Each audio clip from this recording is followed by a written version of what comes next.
Right, so officially good evening and welcome to our webinar, Stylistic Techniques. And the instrument, of course, is drums today. We had a very successful one on guitar and bass. And today's our drums webinar. Very exciting instrument and something that really you can't do without in a rock band. So we are going to have some very interesting information. The minute I can get my page to move, which is not moving yet. Oops. That's it. So we all know that the role of drums is very important in a band, and it literally holds the band together. While it does provide the pulse for the music and keeps everybody in time, it also leads in many of the transitions. The contrasting sections often come in with the role of the drums. There is a very strong foundation that it lays and allows the rest of the band to express themselves creatively. We all know it's a rhythm instrument. It's not a melody instrument. But it is the base for the melody that the rest of the band is playing. So it's really, really one of the most important instruments in a band, whichever kind of music they're playing. Now, when we look at our drum syllabus, the rock and pop syllabus, we have always been saying that performance is at the heart of Trinity's rock and pop exams. And it is reflected really most in the drums. Of course, in combination with everything else, because you do play along with a backing track where everything else comes in. But we have a progressive graded system which helps the drummers develop very valuable playing skills to achieve musical ambitions. Now, the dream of any musician, rock musician, is to play on stage. And our syllabus and the songs in the syllabus really encourage that. We have a huge range of styles which are featured in the songs, and they include rock, grunge, pop, Latin, funk, metal, and many, many more, as you will see in the later slide. Now, whether you're a teacher or you're a performing musician, we need to have some knowledge about styles to be able to play and teach. And Trinity, realizing the popularity and the need to develop skill sets which are required to play such music, has introduced a syllabus that has songs from across the range of styles present in contemporary music.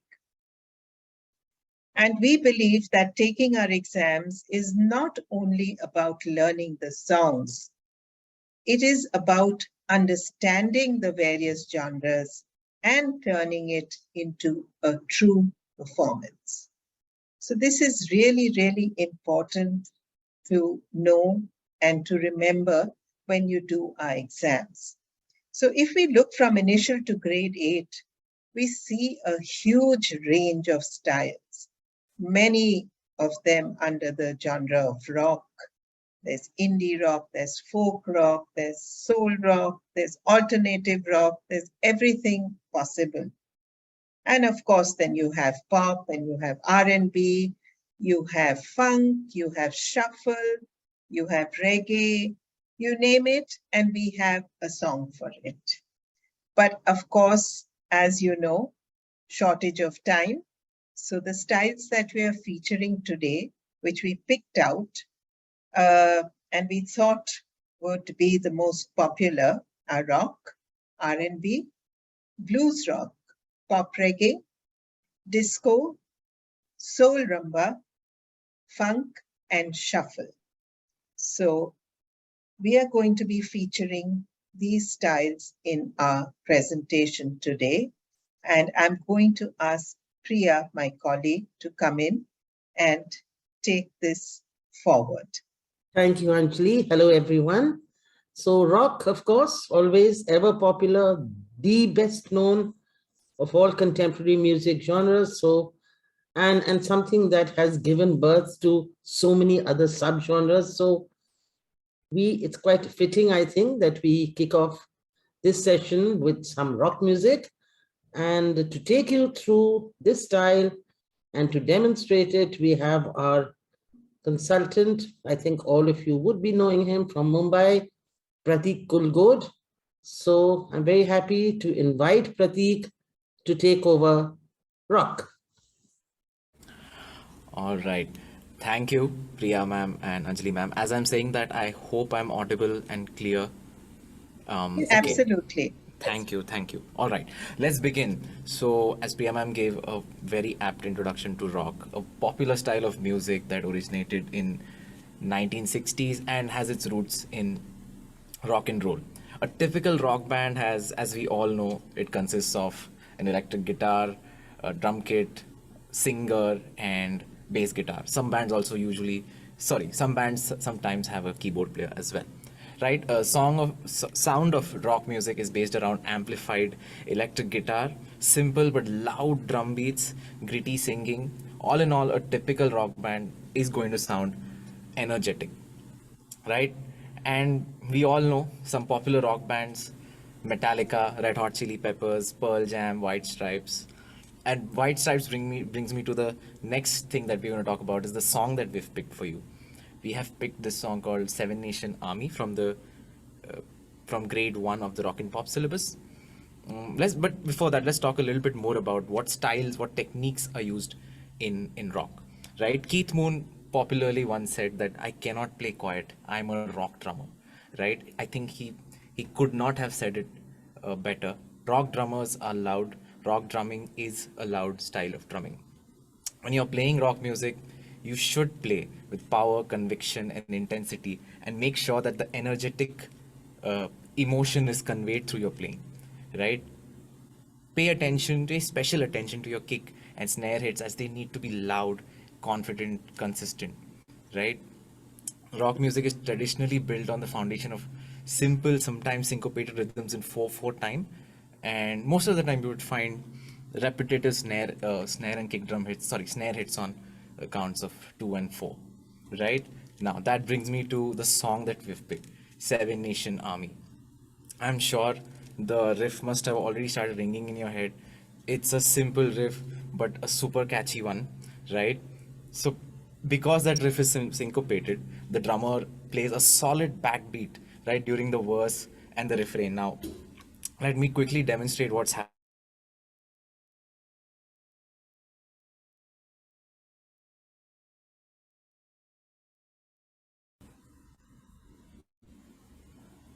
So, Did I lose Pratik? Or? can you hear me now? Yeah, now I can hear. Yeah. Sorry about that. There was some glitch on my end. Right. As I was saying, the drummer plays a solid backbeat during the verse and the refrain. Now, No, Pratik, it's happening again. We've lost volume, Pratik. We've There lost can you hear me seems to now? be like a, your yeah, audio goes off. Yeah. but Mm, suddenly it goes off. Yeah. Maybe a loose connection or something. yes. If you could just give me 10 Yeah, seconds to yeah. just Go quickly ahead. fix this. Go Thank ahead. you. The vagaries of technology. We all We know were that. just And I think talking we've had 2 years before of it, this. all of us. So I think we Yes. all understand very well that some snags, glitches are just unavoidable. And we've all learned to be patient with ourselves and with each other. Okay. Thank you for that. Can you hear me now? I have Yes, fixed the we can hear connection. you. Okay, super. Yes. Okay. Continuing where I left off. This is the beat. Simple beat, just floor tom and kick drum. And you can see why it's simple, solid, right? It's just that's it. And during the instrumental refrain, the drummer goes.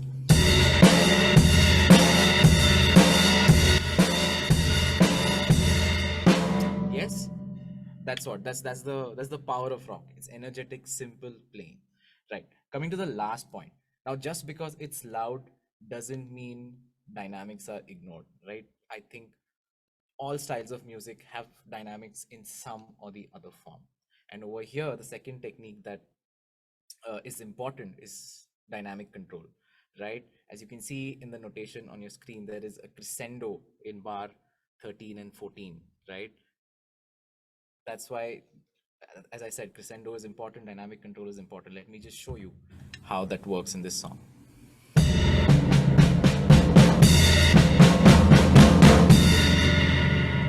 Right? So those were the techniques I wanted to have a look at with you. Now let's hear the song and let's see how these techniques tie into the song.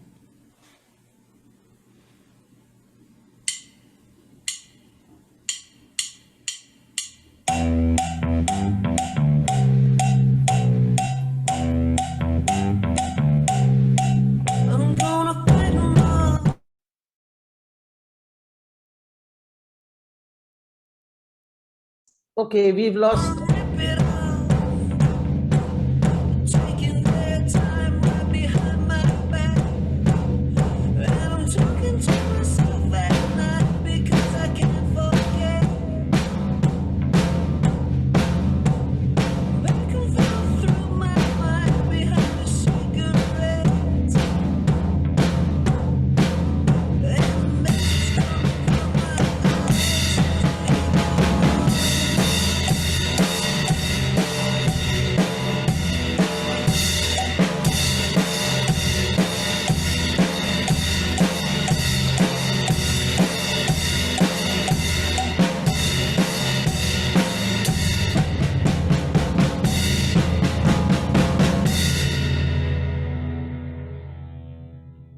All right, that was Seven Nation Army for you.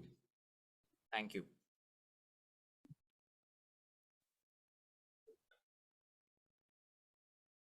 So I think Deepak has joined. So Priya, you can go ahead and are you okay, Deepak? I mean, Yes, yes, I am. I'm ready, ma'am. Oh, that's wonderful. So first, let me introduce you, Deepak. Deepak has just joined the Academic Support Team India. So he is our newest member. He is, of course, a highly qualified musician holding an ATCL and LTCL diploma. He is a performer. He is a teacher of experience. And I'm sure that we are all going to benefit greatly from his expertise, his skill, and his tremendous understanding of his instrument and the music that he plays. And so we are going straight into another kind of rock, which is wonderful because we find blues and rock, which are both very distinct types and styles of music, and they come together. And taking you through this, Deepak. Yeah, thank you so much, Priya ma'am, for that kind introduction. It's an absolute honor and pleasure to be part of the academic team of Trinity College London.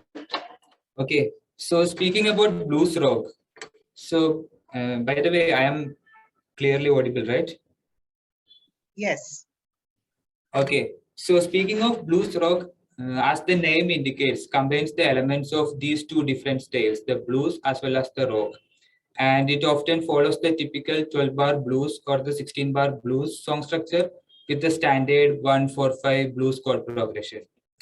And blues music, as we know, come after the swing and jazz era. So the drummers who played this style always had an element of swing in their playing. So for the same reason, the eighth notes are often played as swung eighth notes rather than straight eighth notes. Also, as we know, the blues drummers are known for their deep pocket groove, which makes the time feel so good. And at the same time, as my colleague Pratik was mentioning earlier, when it comes to rock, it's more about that lot of energy and power we need to bring. So when we play this style, this blues rock, we need to make sure that we keep that deep pocket and that swinging bounce of blues. At the same time, we have to bring out that energy of rock style.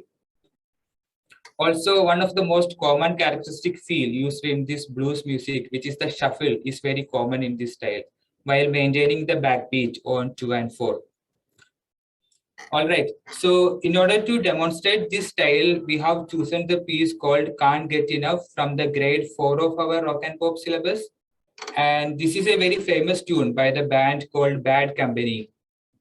And you can see in the chart, in the score sheet, that there is strong bass drum beats going on the beats 1 and 3 and the back beats on the 2 and 4. But what makes it different is that swung eighth notes that is going on the bass drum on the downbeats 1 and 3. Let me demonstrate it. So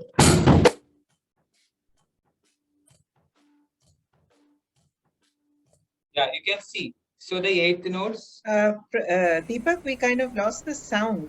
Yeah, I guess my original sound was off. It should be fine right now. So Yeah. the groove goes like this. Yeah, so you can see the eighth notes are swung eighth notes being played on the bass drum. But at the same time, there is strong backbeats that's going on 2 and 4, which gives that rock feel. So I guess also in the song you can see there are that hits and the accents coming on the upbeats. You can see in the score sheet in the very first line in bar number 3 and 4 there is hits accents happening on the ands of 4 and the ands of 1, which makes this particular piece more interesting. So I guess I will demonstrate the song with the backing tracks to give you an idea.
Yeah, so that is our blues rock.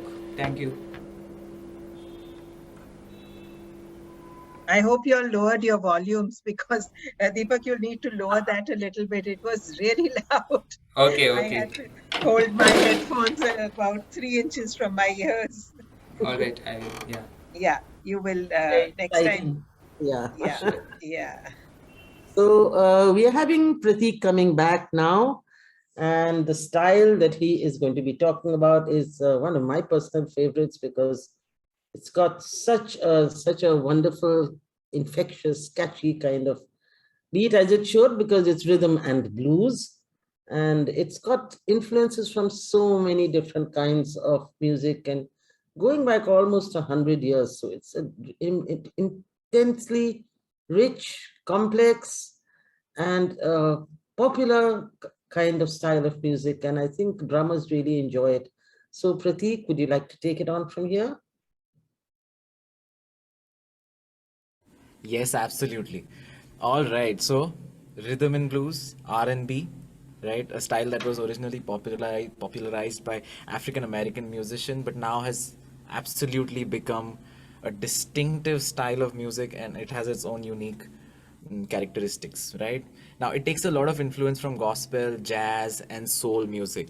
Now, this is the reason why usually to bring out the expressiveness of vocals, the other instruments are kind of in the low dynamic range, because that element, the vocals, are sort of important in this style of music, right? Now it's a amalgamation of rhythm and blues with a strong emphasis on rhythm. Now what does that mean?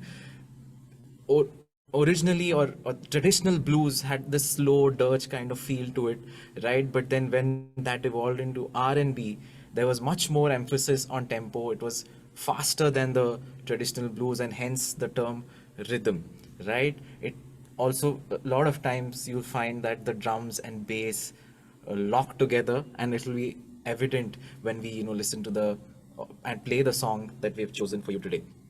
Right on your screen is the song that we have chosen. It's called Fallen by this American singer-songwriter Alicia Keys, who's a very well-known R&B musician. Right. The first technique that we would like to talk about is the playing of the rim click or the side stick in the verse. Now, why have we chosen that? Why do we think it's an important technique? The main reason is, as I said, to bring out the expressiveness of the vocals, drummers tend to scale back to play in the lower dynamic range. And how does a drummer do that? One way is to use the rim click. So that's why it's an important technique to bring out the R&B element, right? And as you all must know, the best way to get a good rim click sound is to maintain that distance between the rim and the end of the stick, the other end of the stick that doesn't play. There should be around 1.5 inches, and that get that nice little attacky sound of the rim, right? Next element is the flam, right? Now, why is flam important? In this song, the flam is used to mark transition between parts, and it has that staccato feeling that really stops the song, that stops the drumming, and then goes into the next section. I think this really emphasizes the rhythm aspect, and that's why I feel the flam is important. Again, flam, two distinct hits. One of them should be soft, the other should be loud, something like this. It's important that the staccato element is maintained with the correct dynamic level, right? That's what I wanted to talk about in the techniques. Let's listen to the verse and chorus of the song to see how these techniques are featured over here.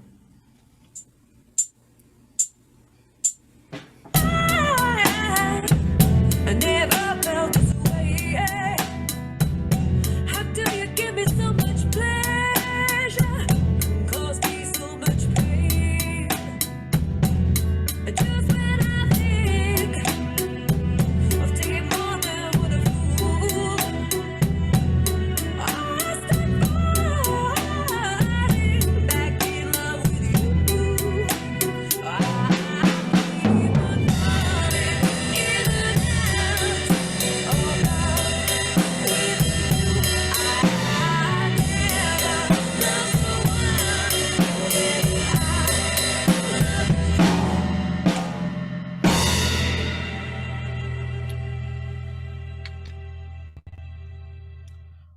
Right, so that was R&B from grade 2 rock and pop syllabus. Thank you. Very apt example of R&B, this song. It Yes. really brings out both the blues element and the rhythm very, very effectively.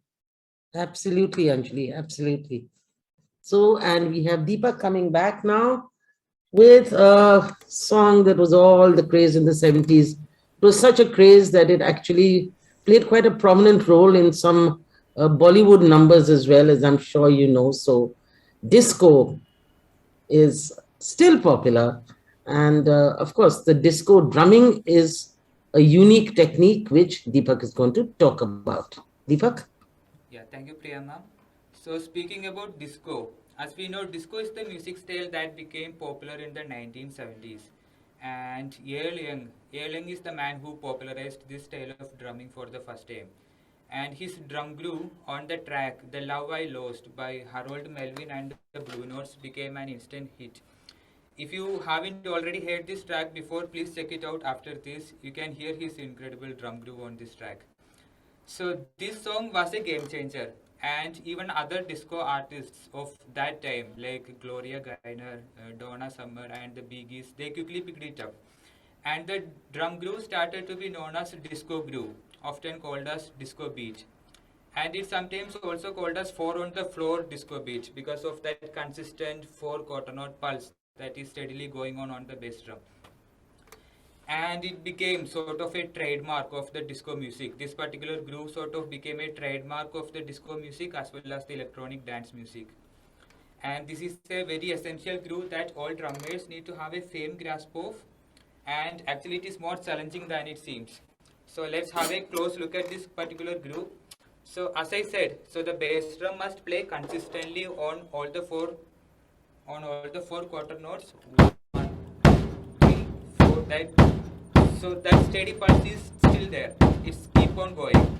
Yeah, and it doesn't really matter whether you play with heels down or heels up, or you play the beater into the head or the beater off the head. We must strive for that consistent strong downbeats. Yeah, and the hi-hat generally plays an eighth note pattern with accents on the upbeats like this: 1 and 2 and 3 and 4 and. So you can see that accents coming on the upbeats on the ands: 1 and 2 and 3 and 4 and. Yes, together with the bass drum, and the accents on the upbeats can be further accentuated by opening the hi-hat slightly.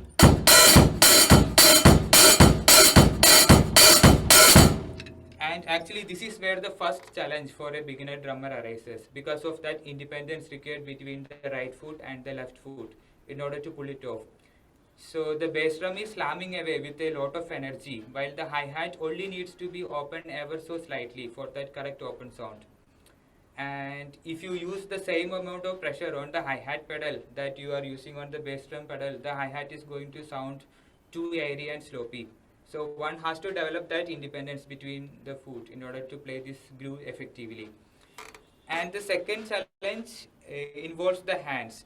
So as I said, so there is consistent backbeats on 2 and 4 along with the bass drum on every quarter note and the upbeats on the hi-hat. So together it will sound like this.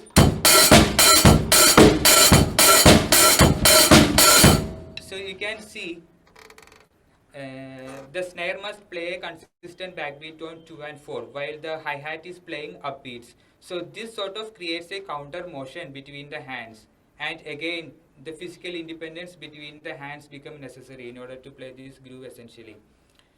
So in order to demonstrate this piece, we have chosen the piece called Car Wash from the grade 4 of the rock and pop syllabus. And actually the song start with just the bass drum on 2 and 4, and then the hi-hat come in on the upbeats, and by the time it reaches the verse and the first chorus, it changes to a full-fledged disco groove. So let me demonstrate it with the backing track. Can you just do a sound check? Yeah, sure. I will just play 4 bars and I will stop. Yeah.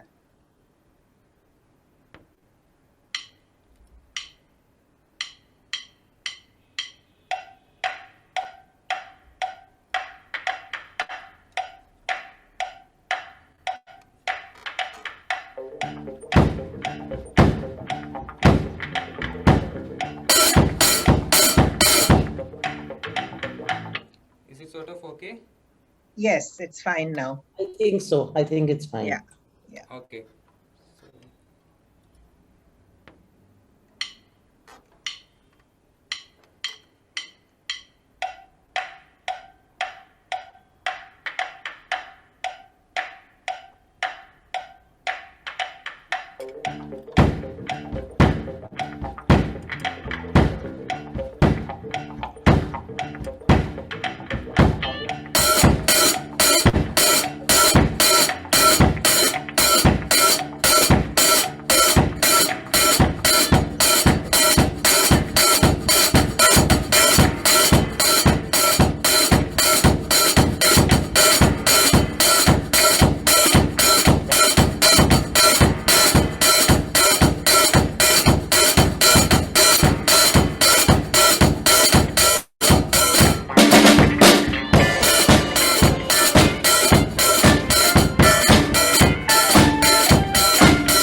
that was Car Wash and Disco.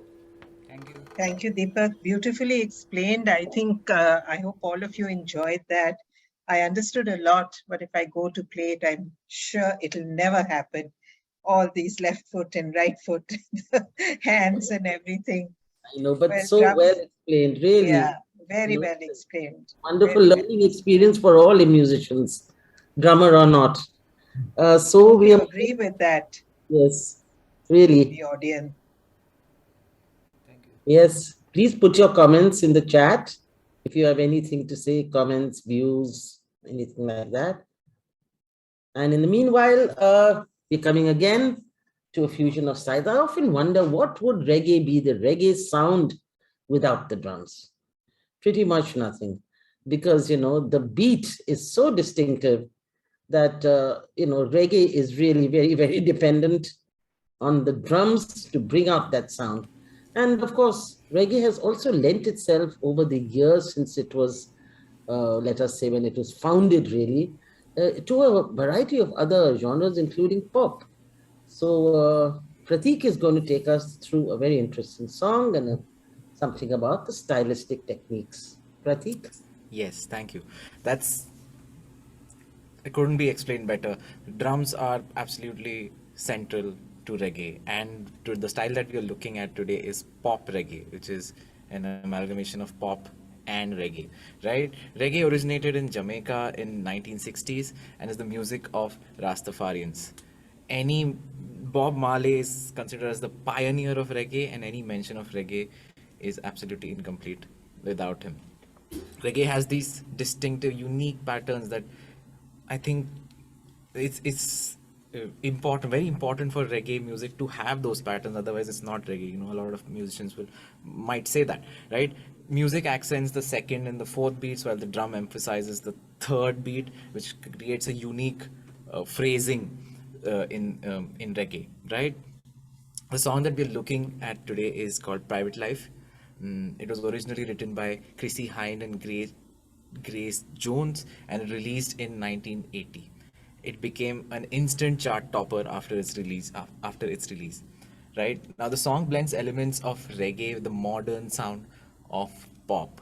Right, it'll be evident in just a minute how the producer has blended these two styles of music. It's a very good example of how the producer used this song to deviate from the traditional reggae, yet keeping the essence alive in the song. Right? Can we move to the next slide, please? Thank you. Right, this song demands an advanced level of control and clarity in the rim click hits, especially in the outro and in the chorus. This rim click is important because it will bring out the reggae element of the song. The outro is the beat goes something like this.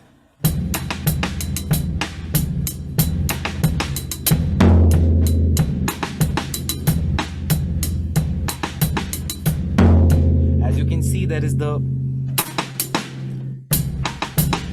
right. So that double stroke sound is important. Is an important technique to get right to really bring out that pop and the reggae element, because as you must have noticed, the kick drum is accenting the 2, 3 and 4, like we spoke about earlier. Reggae is a style of music where those three beats are accented. As you can see, those beats are very much there, and yet there is that complex interplay happening between the hi-hat and the rim click. In the chorus, we have a simpler beat. It goes something like this.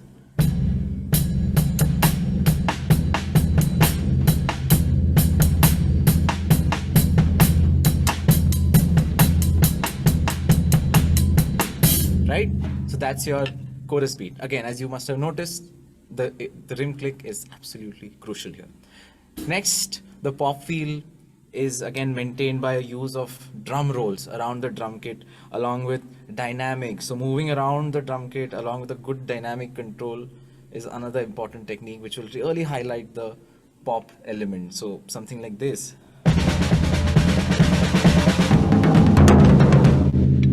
Right? Or maybe even moving around the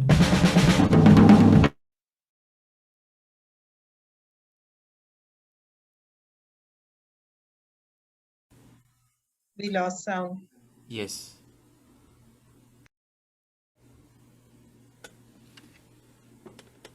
Am I back? Yes. Okay, so that's what I wanted to talk about in techniques. Let's hear the song and see how they are applied in the song.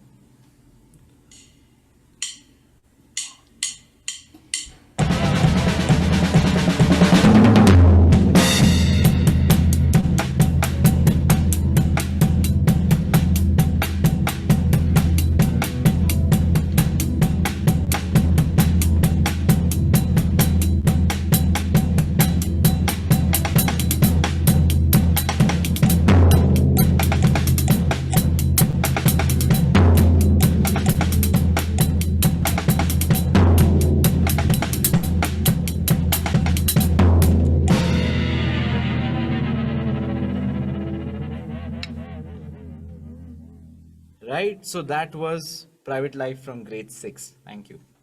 Great. Great. Pradeep, before you go away, we have a question. I don't know. It's from Jaden.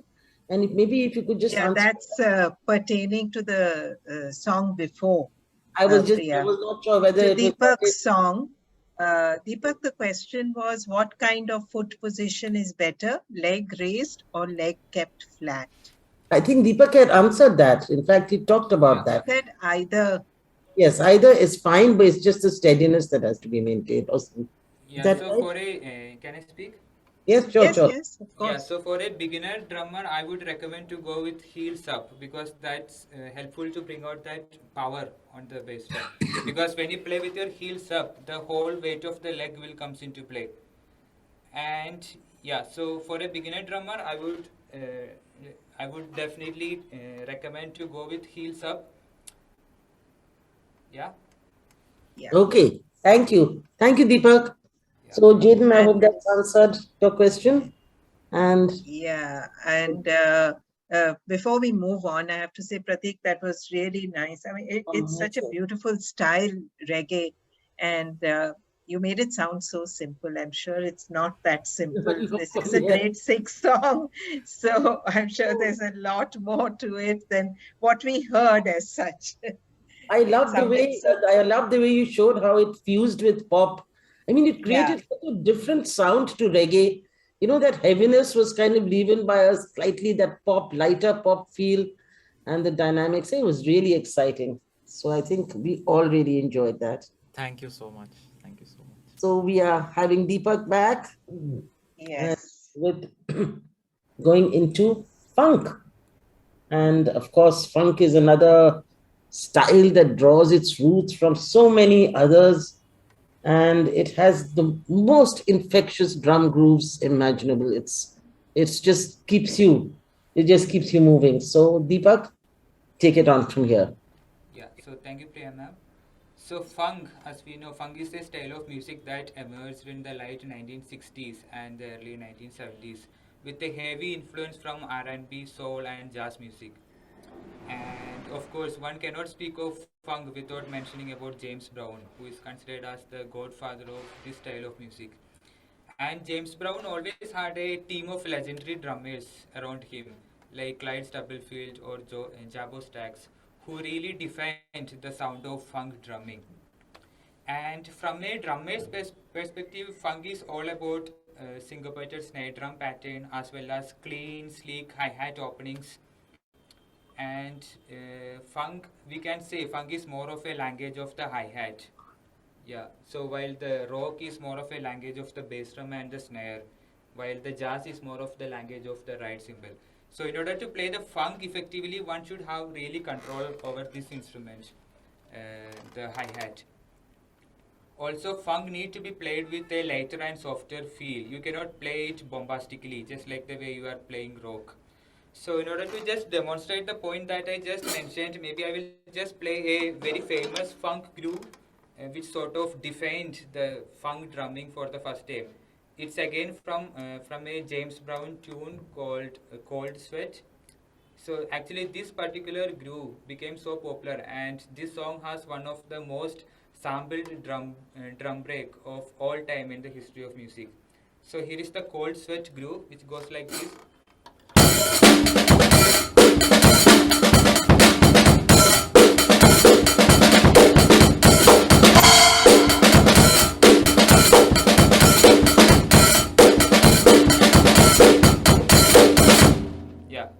So you can see all these points like the hi-hat opening, syncopated snare drum patterns, and the light and the soft feel which you should bring while playing this particular style.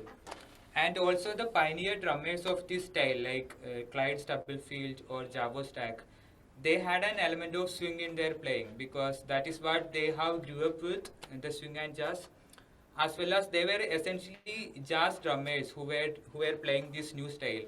So in order to play the funk with authenticity, one really need to have an understanding of the triplet language as well as the dexterity and the control required to play the swing. Alright, so in order to demonstrate this style, we have got another James Brown tune called Super Bad, which is featured in our grade 7 of the rock and pop syllabus. And this one was originally played by the drummer Jabo Stacks, and he played one of the funkiest beat ever recorded in this track. So the groove goes like this.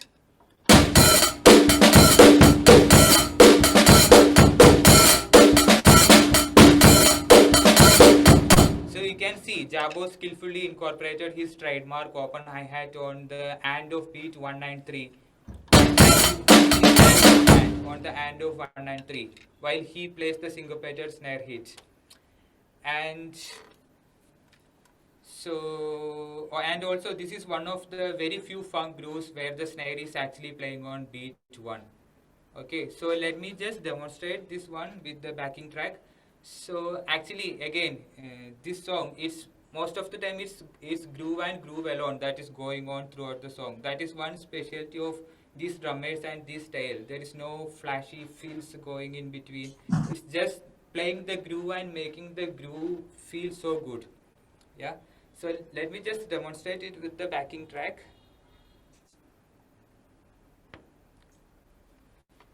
And I guess I will play it till the bridge because that is where the groove changes from the one that I showcased to a different groove.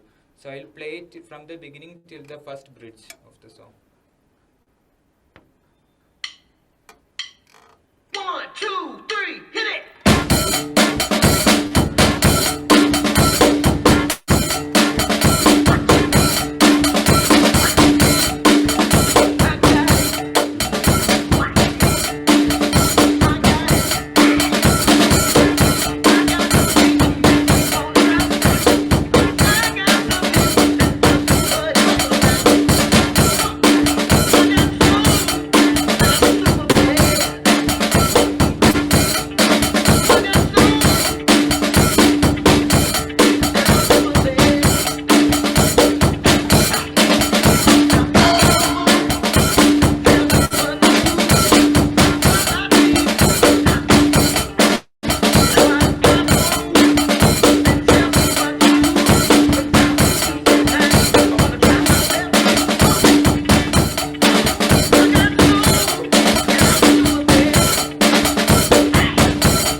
Okay, so that was super bad.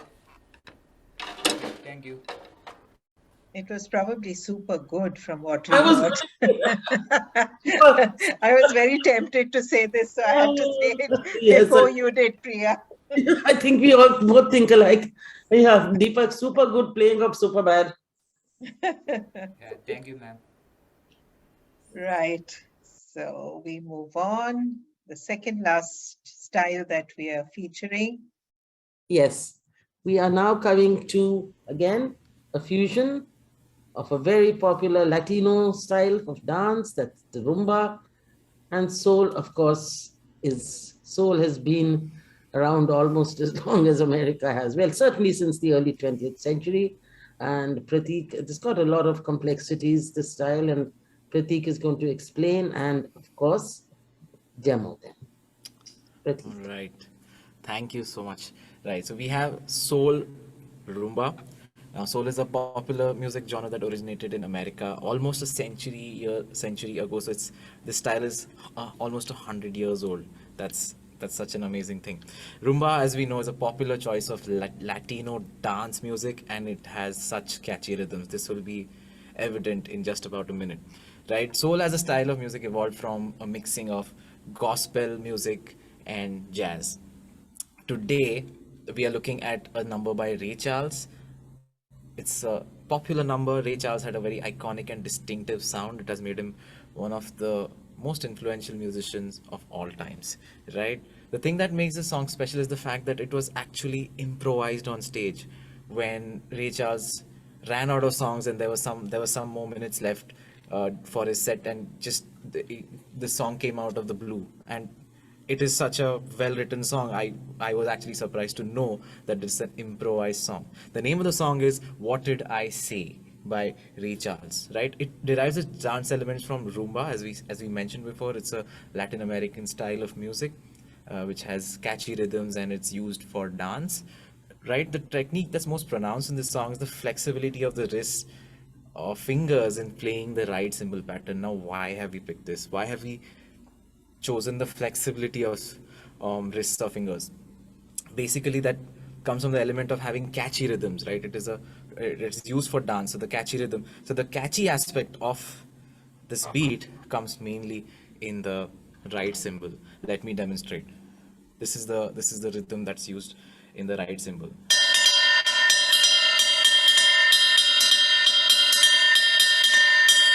Right? This combined with the tempo of the song, which you can see is quite high. It's 180. This combined with Yeah. the tempo of the song, you will need the flexibility to play this rhythm at that tempo. And having a good grip over the molar technique, which is the push-pull motion, would certainly help here. Although it's not a necessity, but push-pull basically means, right? So the same applied to the right bell pattern. I think you'll be able to play the right pattern very well. Now, this brings me to the next point. I really like the question that was asked before. It was about which technique on the kick drum should be used.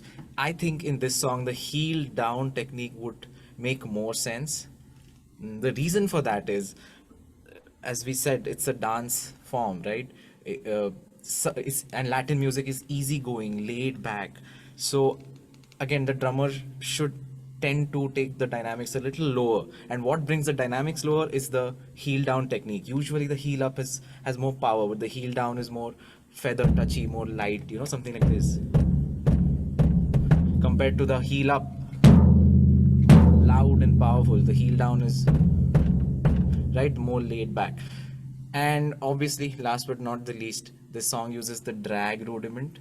And I think the drag rudiment over here is used in a similar way in which it was used in the R&B song that is Fallen, that we saw a couple of songs before this. And I think we can start seeing the correlation. Soul, again, R&B derives elements from soul, and soul drumming also, as we can see, uses a similar rudiment in a similar way. The drag rudiment in this song is again used to stop the drumming so that you can give space to the other instruments, right? Again, drag, we all know.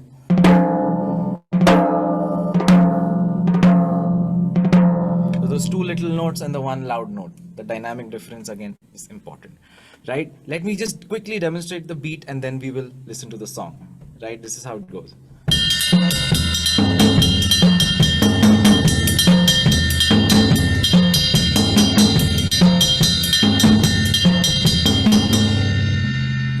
As you can see, the snare, the ride, the kick, the tom, everything comes together to form that dancey rhythm. Now let's listen to the song and see how it's played with it.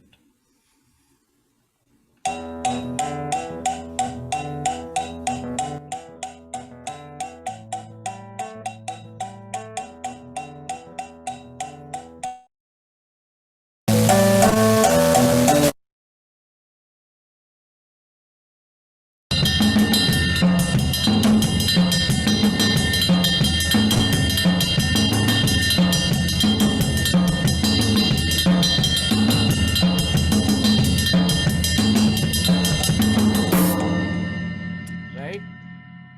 So that was What Did I Say by Ray Charles, demonstrating soul rumba from grade 7 rock and pop syllabus. Okay, that was really nice. This number's really, of course, is so famous. But as you said, it was an improvised song. So sometimes the best things come out of improvisations, as we've seen more than once in music. And it's wonderful the way the styles have fused, Anjali. The way Yeah. that rumba element is also coming into it. It's such a fantastic feel. So we come now to the last song that we're going to demonstrate and the last style that we're going to talk about.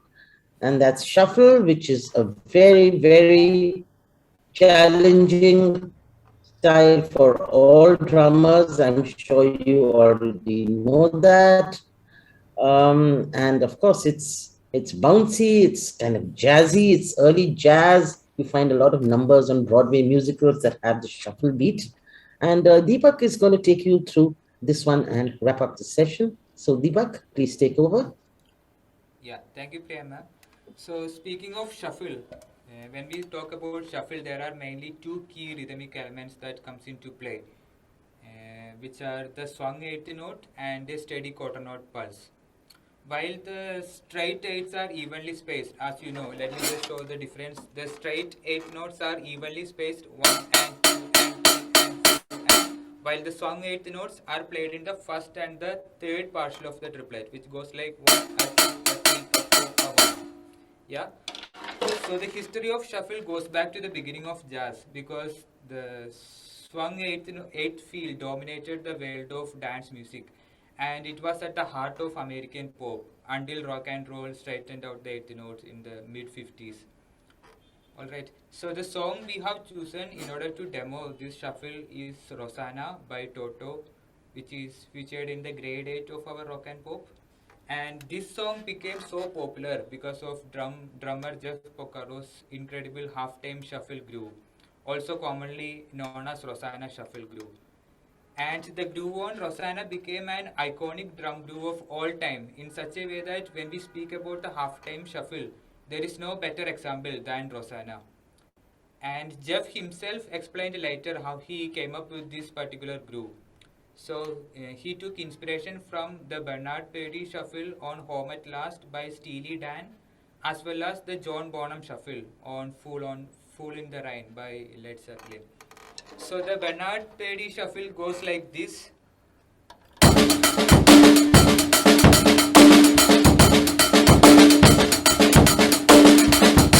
And the John Bonham shuffle goes something like this.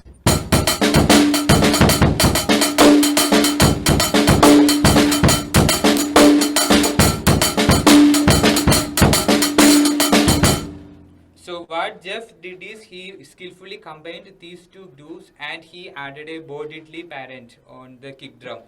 So Bo Diddley parent is based on a 3/2 Afro-Cuban clave which goes like ta ta ta ta ta ta ta ta ta ta.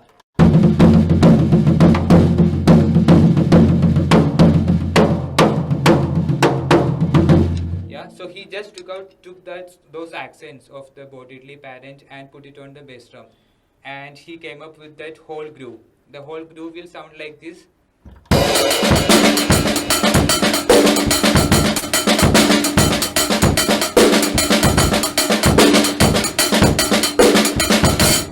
Alright, so what makes this groove very difficult to play is this continuous flow of notes on the hi-hat. So again, as Pratik was mentioning it earlier, so this Moeller technique or the push-pull technique Actually, it is impossible to play this continuous song 8th notes on the hi-hat at this tempo on the hi-hat without that Moiler technique. Yeah, and also if you use that Moiler or the push-pull technique, it will naturally bring out those accents on the downbeats, which again adds to the feel of the groove. And those ghost notes in between those triplets and those backbeats on the 3, and together with that Bo Diddley parent on the kick drum makes the whole groove.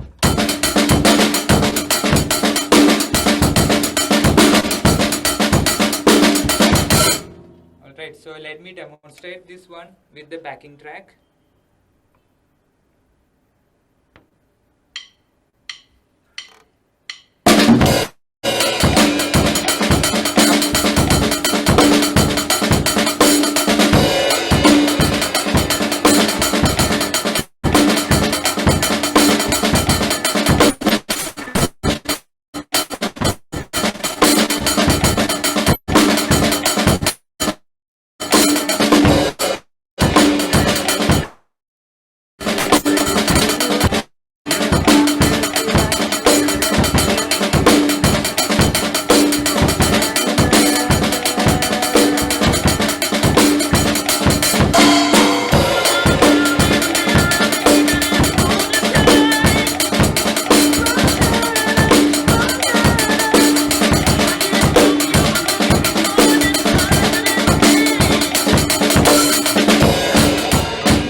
Yeah, so that was a little bit for Rosanna. Thank That you was very a much. whole bit of Rosanna, and very complicated to listen to also. And I was just watching Deepak's hands and the way they were going. But thank you, Deepak. That was so well explained. And the whole thing came together, showing the shuffle style very effectively. Yeah, So with thank you. this, we do come to the end of this presentation. I hope you guys have enjoyed it, all those who attended, and we will be posting a recording of this session on our YouTube channel. We'll send the link to all those who did attend. I don't feel like sending it to the ones who didn't attend because they registered and didn't attend. Anyway, so thank you very much for sparing time. Our next webinar in this series features vocals. Again, very exciting. And of course, we have some members, very talented members in our team who will be presenting this. So that's on Monday, 19th September. You can pass the word around. You can attend also if you like. And for that, you will need to register. So thank you very much. Anjali, I think Abhishek is saying no emails, didn't receive links. I'm not quite sure what that means. Abhishek? No emails received, Abhishek. I am going to, 1 minute, let me unmute you. If you'd like to tell me. Yeah, you can talk now. Yes, yes. Can you hear me? Yes, Abhishek. Yeah, I didn't receive the email regarding the last two sessions we did, guitar and guitar bass. I didn't receive any email regarding so. Then how did you join? You did No, register for The it. registrations have been done before. I have done registrations for the courses, but I'm saying the recorded sessions I was meant to. No, the recorded didn't- sessions will come to you later. We have to do some editing and things. Oh, So okay, at okay. the So at the that's end not- of okay. the series, it Oh, will okay. probably come to you at the end of September or the beginning of October. Oh, okay, okay. I was not aware Okay. about that. Thank you. Yeah. All right. Okay. Thank you very much, everyone. And good night. Thanks for attending. And thank you very much to our presenters. Thank you. Oh, Pratik, Yes. a lot of missing. Just turn off your sound. Yeah. Yeah. Gosh. Good job, guys. Very good. Very Beautifully interesting. done. Yeah. Really, I felt I learned so much. It I was learned so much. I interesting. was wanting to get onto a drum kit. Yes, so interesting. Yes. Fascinating to have it decoded and explained like this. It's really, I think for any teacher, it would be a really valuable kind of Yeah, session. the thing is how to get them to attend. Yeah, It's been really, so and much effort, so much they effort. need to know and they would like to Okay, know. Shaji is asking that you play a song from initial book. Yeah, she had asked Shaji, that. that's a little difficult because we had the backing tracks prepared in a single loop, and it's not going to be possible to do that immediately. Maybe you can get in touch with us over email or talk to Pratik or Deepak about this if you need any guidance there. Okay. All right. Okay, I think we can end now. Yes. We'll have people. Okay, good night. Good night, Pratik. Good night, Deepak. Thank you. Great, Thank you very much. great Bye, Deepak. presentation. Okay, Anjali, should see you Yeah, tomorrow. we talk tomorrow. Yeah, okay, done. All right. Okay. Okay, bye.